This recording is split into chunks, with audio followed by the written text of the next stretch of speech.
पहुंचनी चाहिए। अपना हक हम, अपना हक हम।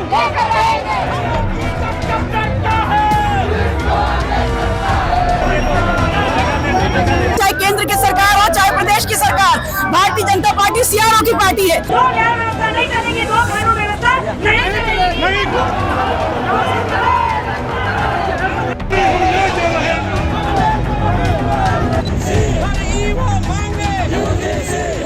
हम कौन से डरने वाले, कमेरा समाज के लोग हैं। आज बैरिकेडिंग भी टूटेगी, प्रशासन की भी धज्जियां उड़ेगी। सिरातू की दबंग विधायक अपना दल कमेरावादी की नेत्री पल्लवी पटेल ने शनिवार को पूरे लखनऊ को हिलाकर रख दिया।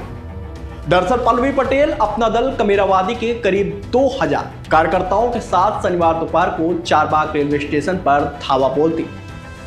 सुप्रीम कोर्ट की रोक के बावजूद यूजीसी के नए प्रावधानों को तुरंत लागू करने की मांग को लेकर पल्लवी ने आंदोलन की ऐसी मिसाल पेश की कि पूरा स्टेशन हंगामे में आ गया। बता दें कि दोपहर 1:30 बजे चारबाग पर जुटे कार्यकर्ता विधानसभा कूच करने चले तो पुलिस ने बैरिकेडिंग करके उन्हें रोक लिया। ऐसे में गुस्साए प्रदर्शनकारियों ने तुरंत रेलवे स्टेशन की ओर मोर्चा मोड़ लिया। प्लेटफॉर्म नंबर 1 पर पहुंचकर पल्लवी पटेल और उनके समर्थकों ने जोरदार नारेबाजी शुरू कर दी। संघर्ष हमारा, अपना हक हम, अपना हक हम।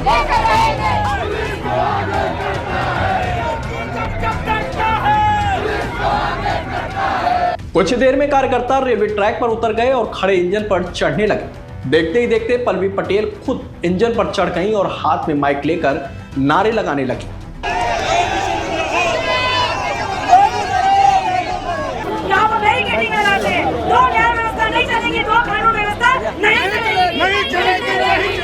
करीब 1.5 घंटे तक चले स्टेशन पर हल्ला, नारेबाजी और हंगामा छाया रहा, जिससे रेल यातायात पूरी तरह से प्रभावित हो गया।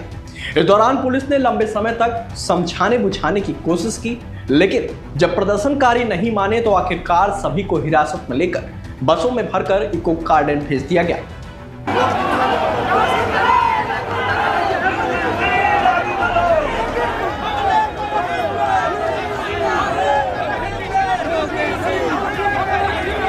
बता दें कि पल्लवी पटेल का यह आक्रामक प्रदर्शन यूजीसी के नए नियमों को लेकर केंद्र सरकार पर दबाव बनाने की रणनीति का हिस्सा माना जा रहा है। उन्होंने कहा कि इन प्रावधानों से गरीब, दलित और पिछड़े वर्ग के छात्रों को लाभ मिलेगा, लेकिन सुप्रीम कोर्ट की रोक के चलते इन्हें लागू नहीं किया जा रहा। वहीं विपक्षी दलों ने भी पल्लवी के इस प्रदर्शन का समर्थन किया है। बताते चले कि चारबाग रेलवे स्टेशन पर हुई इस घटना से रेलवे प्रशासन में हड़कंप मच गया और यात्री काफी परेशान दिखे। पुलिस ने पूरे मामले में कई कार्यकर्ताओं के खिलाफ एफआईआर दर्ज कर ली है। कार्यकर्ताओं का कहना है कि एफआईआर उनके लिए बेटर है। ऐसे में इस प्रदर्शन ने एक बार फिर साबित कर दिया कि पल्लवी पटेल जैसे सख्त और साहसी नेताओं के लिए कोई सीमा नहीं है जब बात अपने वर्ग के अधिकारों की आती है।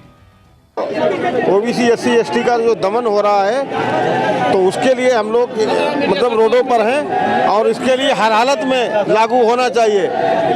इससे जो है बहुत से जो विद्यार्थी जो हैं जिनकी रैंकिंग वगैरह जो हो रही है, जिससे बहुत से विद्यार्थियों की हत्याएं भी हो गई हैं, जिनकी जानें चली गई हैं। लिहाजा शिक्षण संस्थानों में अति आवश्यक है और इसके लिए धरातल पर जब तक लागू नहीं होगा तब तक हम लोग संघर्ष करते रहेंगे। सरकार कहती कुछ है और करती कुछ और है। सरकार तो ये भी कहती है कि सभी लोग एक बराबर हैं। अगर सभी लोग एक बराबर हैं तो 5 साल के अंदर 60 महीने होते हैं। 20 महीने के लिए ओबीसी का मुख्यमंत्री बनना चाहिए, 20 महीने के लिए सबल का मुख्यमंत्री बनना चाहिए, 20 महीने के लिए SC का बनना चाहिए, तभी तो सभी बराबर हैं। सबसे ज्यादा बड़ा जो है वो जातवाद इस समय फैला हुआ है। आज से ठीक 3 महीना पहले सड़कों पर उतर करके हमने अपनी मांग को सुरक्षा के लिए, शिक्षा पूरी होने के लिए, वंचित समाज के बच्चों के हक और अधिकारों के लिए यूजी सिक्योरिटी रेगुलेशन को इस देश में लागू किया जाए।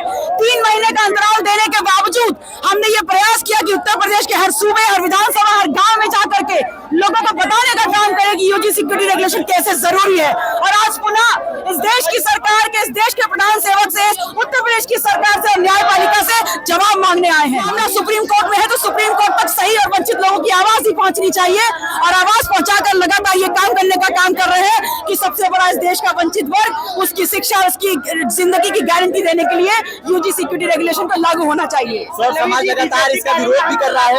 देखिए, जो विरोध कर रहे हैं वो विरोध करें, हम उसके समर्थन में उतरे हैं। हमें यूजी सिक्योरिटी रेगुलेशन इस यूनिवर्सिटी में, इस देश के तमाम शिक्षण संस्थानों में लागू होना चाहिए और अविलंब लागू होना चाहिए। इस मांग के साथ सड़कों पे उतरे हैं। देखिए, सरकार बहुत चतुर और चालाक है। मैंने हमेशा कहा है कि चाहे केंद्र की सरकार हो, चाहे प्रदेश की सरकार, भारतीय जनता पार्टी सियारों की पार्टी है। ये कहते कुछ और है, करते कुछ और है। इन्होंने यूजी सिक्योरिटी रेगुलेशन इस देश की जनता को सुपर्द करते हुए एक तीर से दो काम करने का काम किया है। पहले तो वंचित समाज को बरगला दिया, उसके बाद अपने ही लोगों से सड़कों पे आंदोलन करवा करके इसको सर्वोच्च न्यायालय के जो घटनाक्रम है, जो तमाम न्यायपालिका है, उसे फंसाने का काम कर दिया। जब तक यूजी सिक्योरिटी रेगुलेशन 2026 इस देश के शिक्षण संस्थानों में लागू नहीं होगा, वंचित समाज के बच्चों को न्याय नहीं मिलेगा, तब तक लगातार सड़कों से लेकर सदन तक आंदोलन करते रहेंगे।